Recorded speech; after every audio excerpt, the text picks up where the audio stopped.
ओम शांति। 5 नवंबर 2020 की साकार मुरली के मुख्य पॉइंट्स।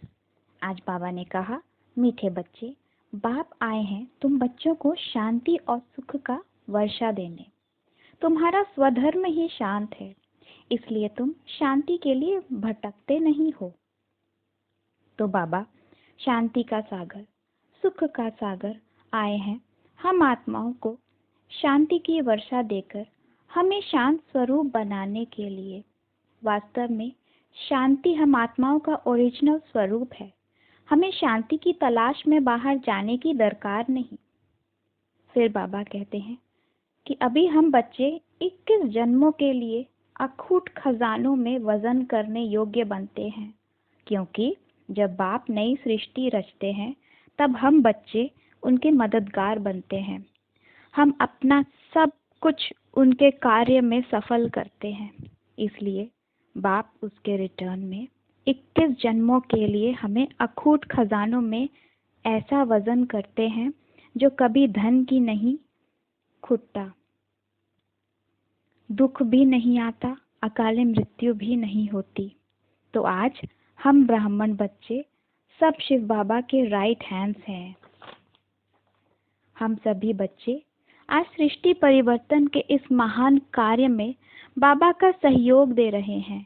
इसलिए बाबा बदले में हमें अपार धन, दौलत, सुख, शांति दे रहे हैं, जो 21 पीढ़ी यानी आधा कल्प तक हमारे काम आएगी। फिर बाबा समझाते हैं, ओम शांति का अर्थ है मैं आत्मा शांत स्वरूप हूँ और मुझ आत्मा का निवास स्थान शांति धाम है। सिर्फ शांति धाम में ही अपार शांति है और अभी हम बच्चे बाबा से शांति की वर्षा लेकर आधा कल्प शांति में रहेंगे।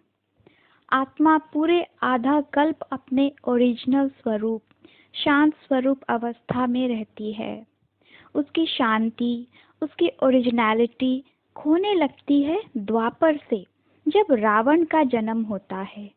आत्मा में विकारों का लेप जब चढ़ने लगता है, तब आत्मा अपने ओरिजिनल स्वरूप को भूल जाती है। फिर बाबा समझाते हैं कि अभी भक्ति मार्ग में महात्माओं को इतना महत्व देते हैं, उन्हें हीरे जवाहरात से तोलते हैं, क्योंकि यह नई सोल है जो सतो प्रधान है, अभी अभी शरीर लिया है। यह झाड़ के नए नए पत्ते हैं, इसलिए इनकी महिमा है, पर यह सिर्फ एक जन्म के लिए है। इनका महत्व अल्पकाल का है और हम ब्राह्मण बच्चे जो ईश्वर की मदद कर रहे हैं, स्वर्ग की स्थापना में हमारा महत्व रहेगा 21 जन्मों के लिए। हमारे पास 21 जन्मों के लिए अपार धन, दौलत, सुख, शांति होगी। आधा कल्प इतनी सुख और शांति होगी कि वहाँ कोई भगवान को याद भी नहीं करेगा।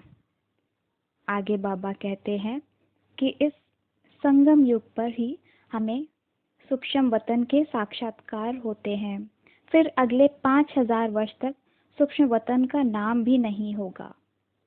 आज की मुरली में शिव परमात्मा को जादूगर, सौदागर, रत्नाकर कहा गया है। बाबा जादूगर हैं, क्योंकि वह हमें जादू से मनुष्य से देवता बना देते हैं। जैसे लौकिक में जादूगर कुछ का कुछ बना देते हैं।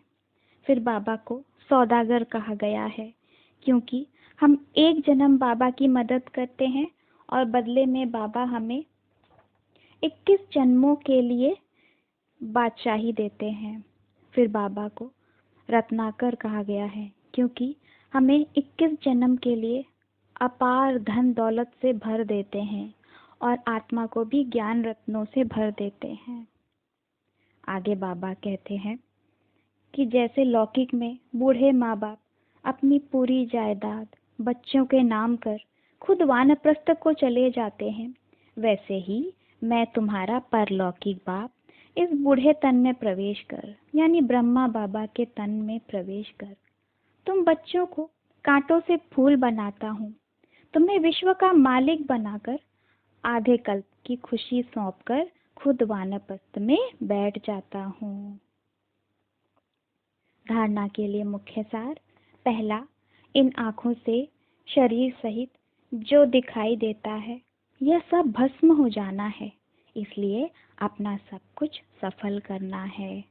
तो इन आँखों से जो कुछ भी दिख रहा है सब कुछ विनाशी है, इसलिए इनके पीछे मत भागो, अपना समय व्यर्थ मत करो और आत्मा पर मेहनत करो। दूसरा है, बाप से पूरा वर्षा लेने के लिए पढ़ाई पढ़नी है। सदा अपने लक्ष्य को स्मृति में रख ब्रह्मांड का व विश्व का मालिक बनना है। वरदान है, माया के रॉयल रूप के बंधनों से मुक्त, विश्व जीत जगत जीत भव।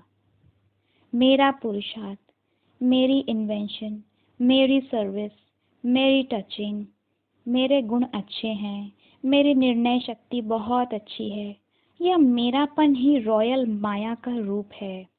माया ऐसा जादू मंत्र कर देती है जो तेरे को भी मेरा बना देती है। इसलिए अब ऐसे अनेक बंधनों से मुक्त बन एक बाप के संबंध में आ जाओ तो माया जीत बन जाएंगे। माया जीत ही प्रकृति जीत, विश्व जीत व जगत जीत बनते हैं। वही एक सेकंड के अशरीरी भव के डायरेक्शन को समझ और स्वतः कार्य में लगा सकते हैं। बाबा यानी उस परम पिता परमात्मा से संबंध तभी जुड़ेगा जब खुद को आत्मा समझेंगे, और जब आत्मिक स्वरूप में रहेंगे तो माया कभी वार नहीं कर पाएगी। हम स्वतः माया जीत, मन जीत तो जगत जीत बन जाएंगे। स्लोगन है, विश्व परिवर्तक वही है जो किसी के नेगेटिव को पॉजिटिव में बदल दे। अच्छा, ओम शांति।